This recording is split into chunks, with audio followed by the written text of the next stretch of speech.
We are reading Restaurant at the End of the Universe by Douglas Adams. It is a sequel to The Hitchhiker's Guide to the Galaxy. So, if you didn't watch those videos, I recommend watching them because I did read The Hitchhiker's Guide to the Galaxy on this channel.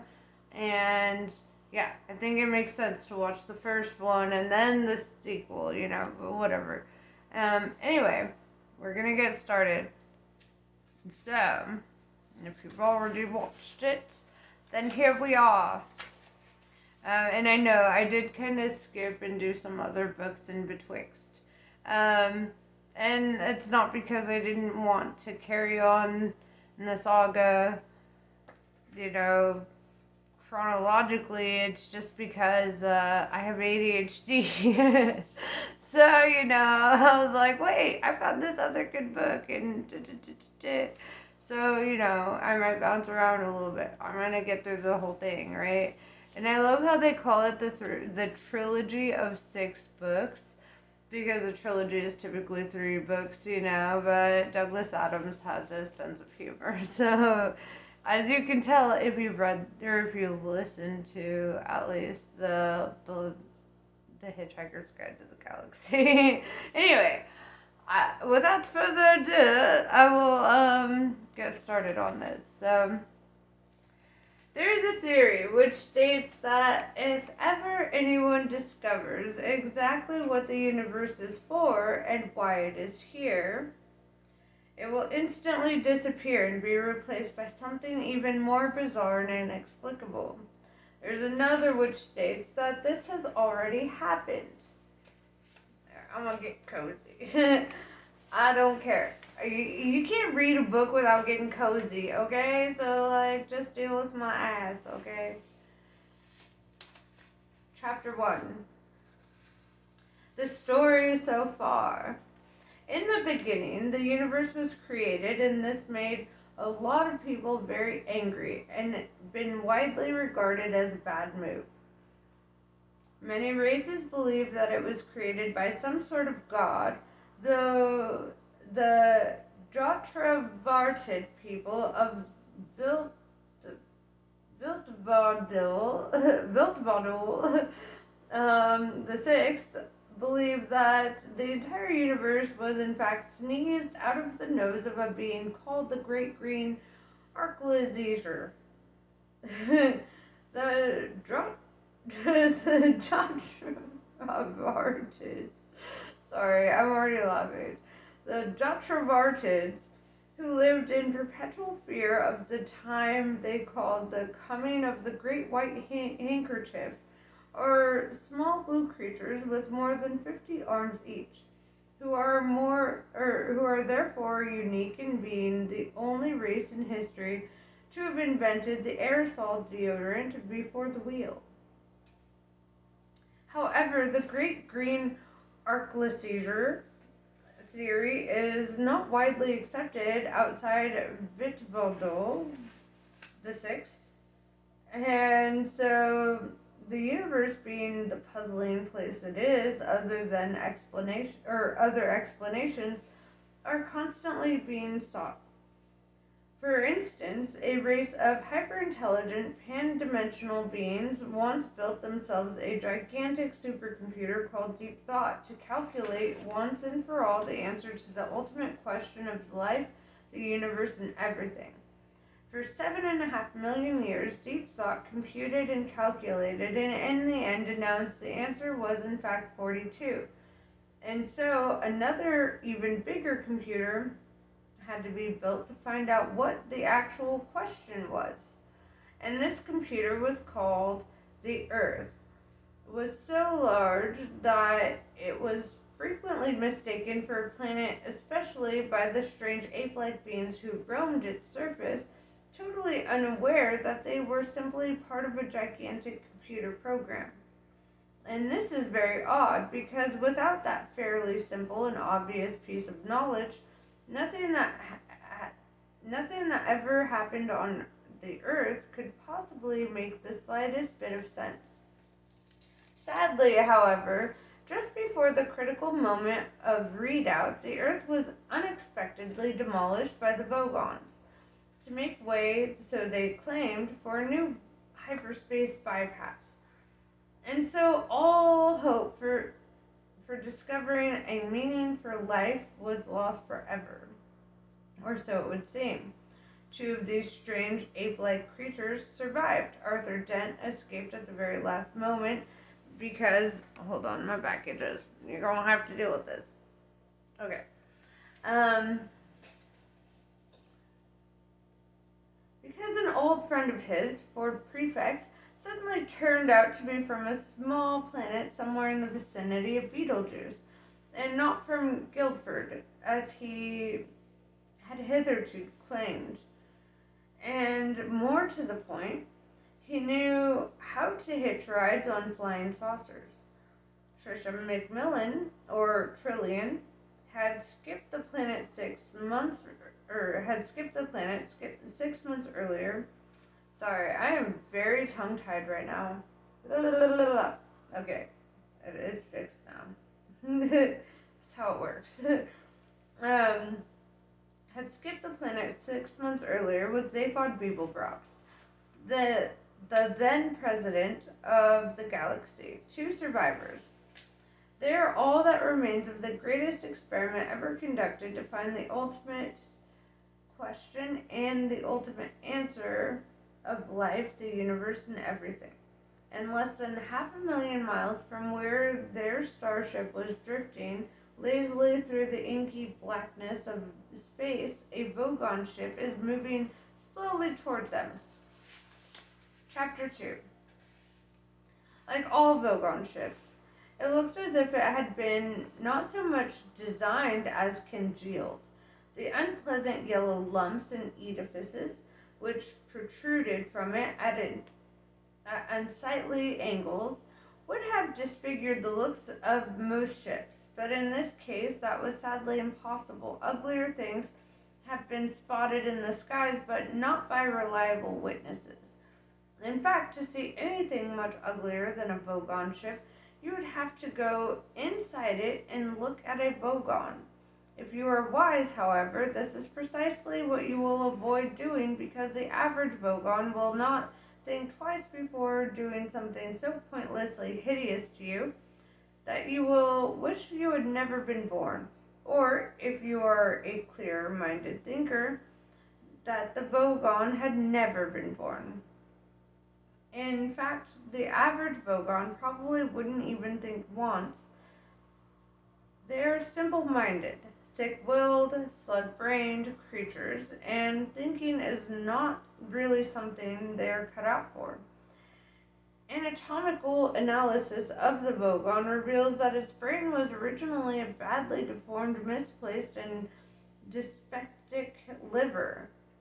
The fairest thing you can say about them, then, is that they know what they like, and what they like generally involves hurting people, and wherever possible, getting very angry.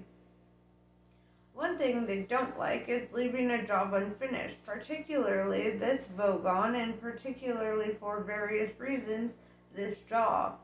This Vogon was Captain Prostetnik, Vogon Jeltz of the Galactic Hyperspace Planning Council, and it was who had the job of demolishing the so-called planet Earth.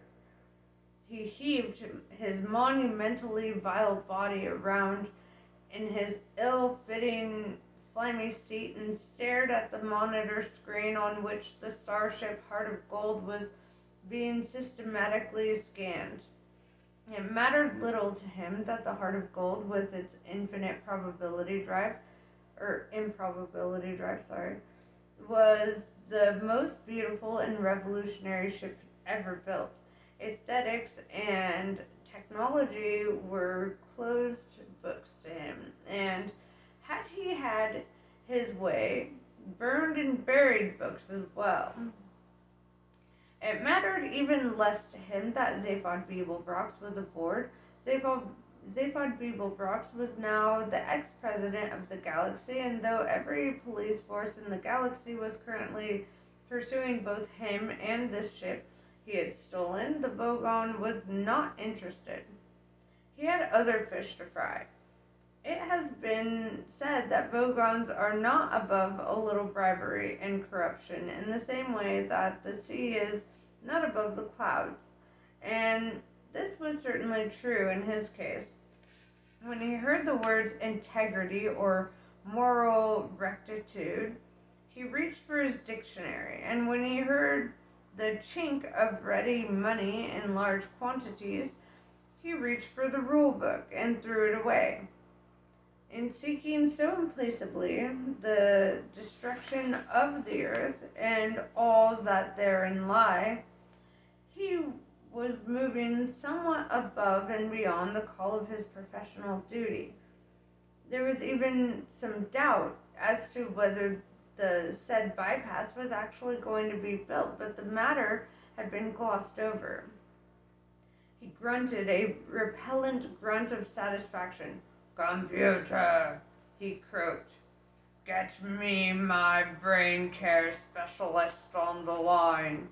Within a few seconds, the face of Gag Halfront appeared on the screen, smiling the smile of a man who knew he was 10 light years away from the Vogon face he was looking at. Mixed up somewhere in the smile was a glint of irony, too, though the Vogon persistently referred to him as my private brain care specialist. There was not a lot of brain to take care of, and it was in fact Halfront who was employing the Vogons. He was paying him an awful lot of money to do some very dirty work as one of the galaxy's most prominent and successful psychiatrists. He and his consortium of his colleagues were quite prepared to spend an awful lot of money when it seemed that the entire future of psychiatry might be at stake. "Well," he said, "hello, my captain of Vogon's prostetnik, and how are we feeling today?" The Vogon captain told him that in the last few hours he had wiped out nearly half his crew in a disciplinary exercise. Halfrent's smile did not flicker for an instant. "Well," he said, "I think this is perfectly normal behavior for a Vogon, you know. The natural and healthy channeling of the aggressive instincts into acts of senseless violence." "That," rumbled the Vogon, "is what you always say." "Well, again," said Halfront, "I think that this is perfectly normal behavior for a psychiatrist." "Good. We are clearly both very well adjusted in our mental attitudes today." I almost said altitudes. Now tell me, what news of the mission?" "We have located the ship." "Wonderful," said Halfront. "Wonderful. And the occupants?" "The Earthman is here." "Excellent. And?" "A female of the same planet. They are the last." Good, beamed Halfront. "Who else?" The prefect man." "Yes?" "And Zaphod Beeblebrox." For an instant, Halfrent's smile flickered. "Ah, yes," he said. "I had been expecting this. It is most regrettable." "A personal friend?" inquired the Vogon, who had heard the expression somewhere once and decided to try it out. No," said Halfront. "In my profession, you know, we don't make personal friends." "Ah," grunted the Vogon. "Professional detachment?" "No," said Halfront cheerfully. "We just don't have the knack." He paused. His mouth continued to smile, but his eyes frowned slightly. "But Beeblebrox, you know," he said. "He is one of my most profitable—" Oh, wait. I've got the character wrong. "But Beeblebrox, you know," he said. "He is one of my most profitable clients. He has personality problems beyond the dreams of analysis. He toyed with this thought a little before reluctantly dismissing it. "Still," he said, "you are ready for your task?" "Yes." "Good. Destroy the ship immediately." "What about Beeblebrox?" "Well," said Halfront brightly, "Zaphod's just this guy, you know." He vanished from the screen. The Vogon captain pressed a communicator button which connected him with the remains of his crew. "Attack!" he said. Alright, I'm going to pause right now real fast and I'll be right back. Alright, and I'm back with the story. Where was I? Oh, yes. At that precise moment, Zaphod Beeblebrox was in his cabin swearing very loudly. 2 hours ago, he had said that they would go for a quick bite at the restaurant at the end of the universe, whereupon he had a blazing, a blazing row with the ship's computer and stormed off to his cabin, shouting that he would work out the improbability factors with a pencil. The Heart of Gold's improbability drive made it the most powerful and unpredictable ship in existence. There was nothing it couldn't do, provided you knew exactly how improbable it was that the thing you wanted it to do would even happen. He had stolen it when, as president, he was meant to be launching it. He didn't know exactly why he had stolen it, except that he liked it. Sorry, I had a little food in my teeth. He didn't know why he had become president of the galaxy, except that it had seemed like a fun thing to be. He did know that there were better reasons than these, but that they were buried in a dark, locked-off section of his two brains. He wished the dark, locked-off section of his two brains would go away, because they occasionally surfaced momentarily and put strange thoughts into the light, fun sections of his mind, and tried to deflect him from what he saw as being the basic business of his life, which was to have a wonderfully good time. At the moment, he was not having a wonderfully good time. He had run out of patience and pencils, and was feeling very hungry. "Starpox!" he shouted at the same precise moment. Ford Prefect was in midair. This was not because of anything wrong with the ship's artificial gravity field, but because he was leaping down the stairwell, which led to the ship's personal cabins. It was a very high jump to do in one bound, and he landed awkwardly, stumbled, recovered, raced down the corridor, sending a couple of miniature service robots flying, skidded around the corner, burst into Zaphod's door, and explained what was on his mind. "Vogons," he said. A short while before this, Arthur Dent had set out from his cabin in search of a cup of tea. It was not a quest he embarked upon with a great deal of optimism, because he knew that the only source of hot drinks on the entire ship was a benighted piece of equipment produced by the Sirius Cybernetics Corporation. It was called Nutrimatic Drink Synthesizer, and he had encountered it before. It claimed to produce the widest possible range of drinks, personally matched to the taste and metabolism of whoever cared to use it.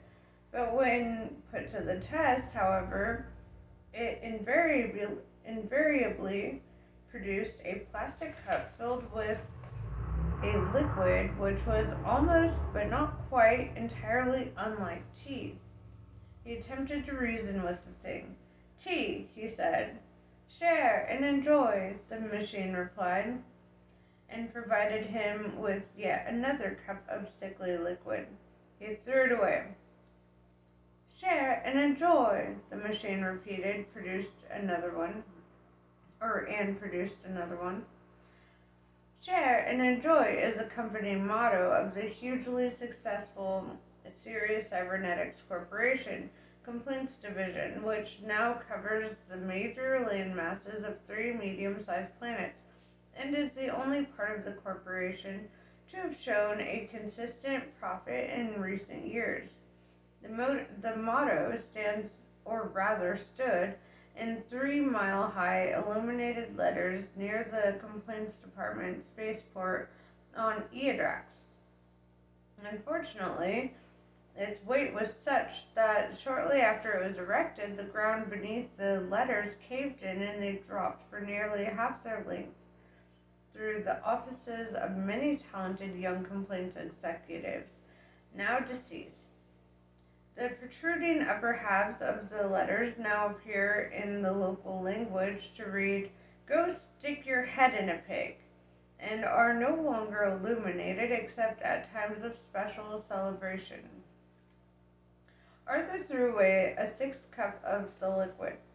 Listen, you machine, he said. You claim you can synthesize any drink in existence, so why do you keep giving me the same undrinkable stuff? Nutrition and pleasurable sense data, burbled the machine. Share and enjoy. It tastes filthy.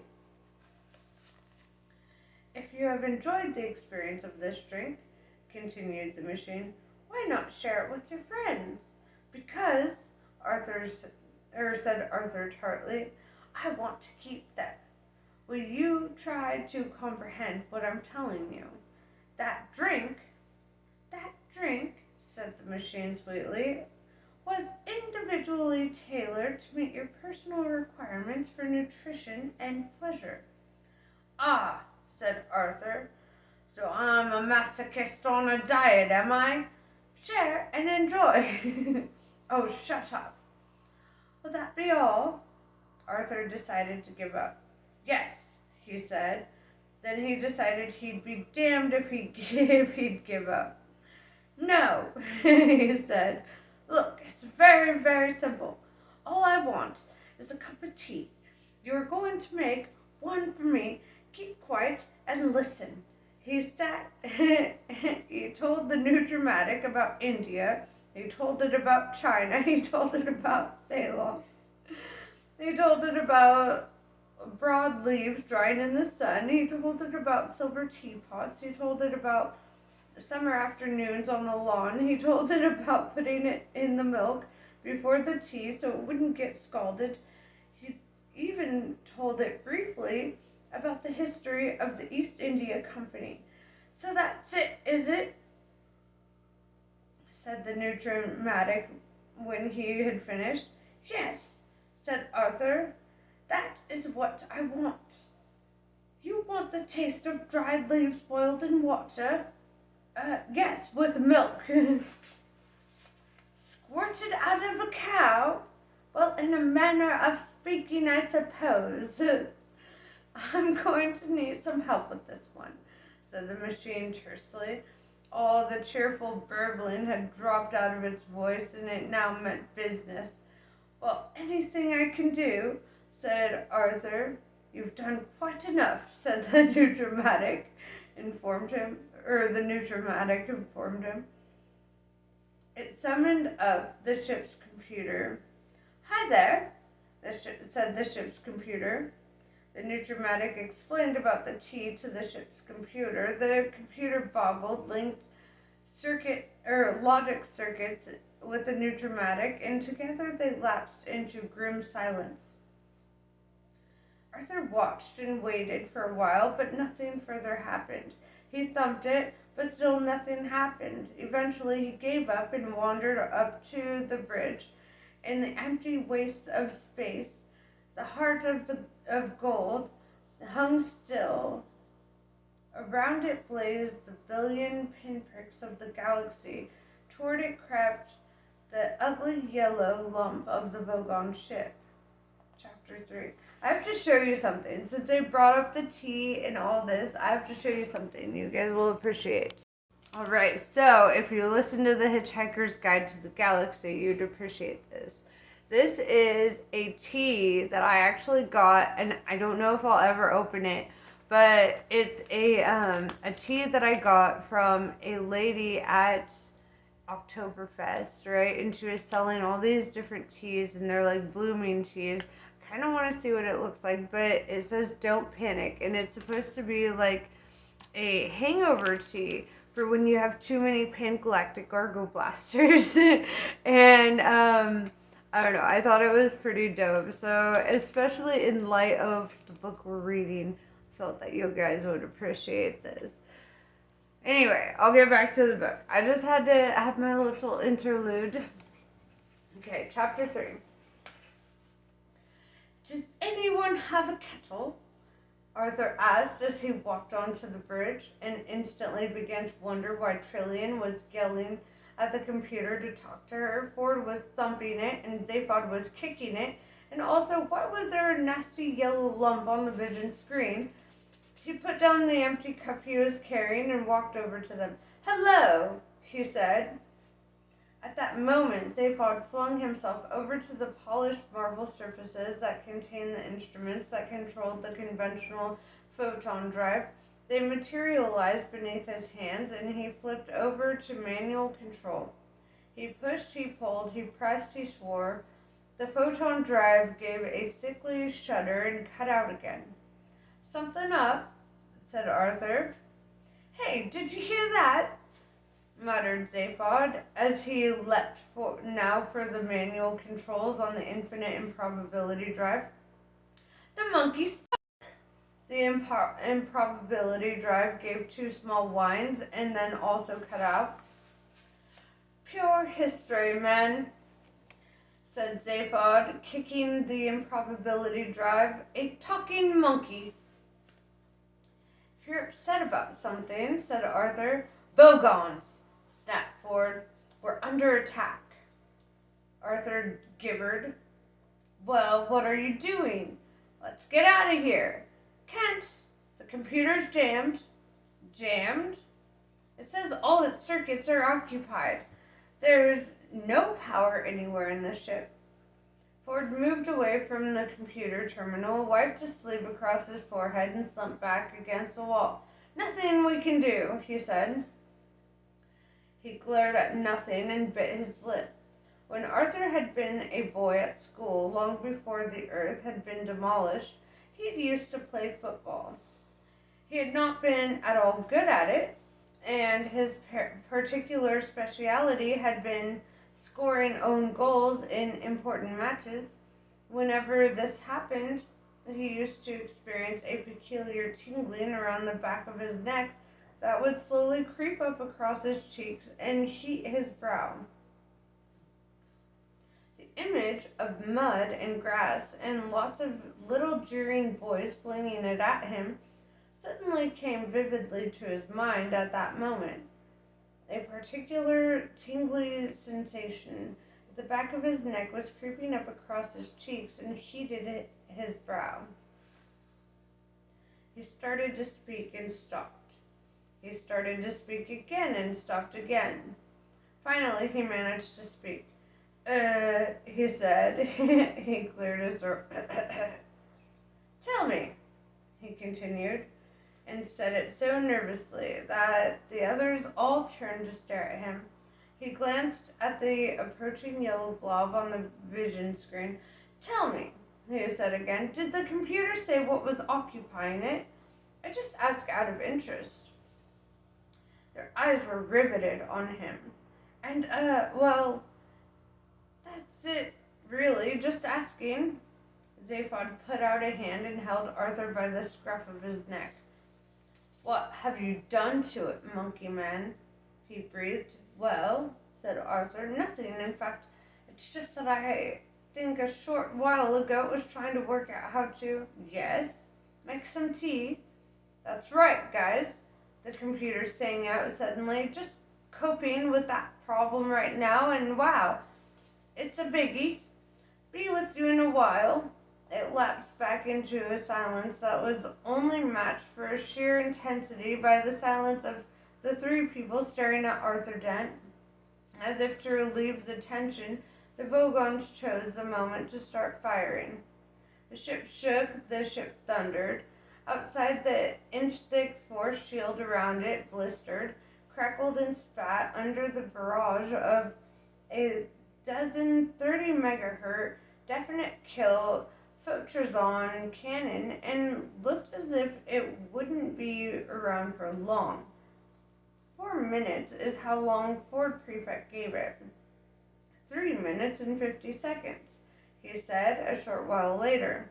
45 seconds, he added at the appropriate time.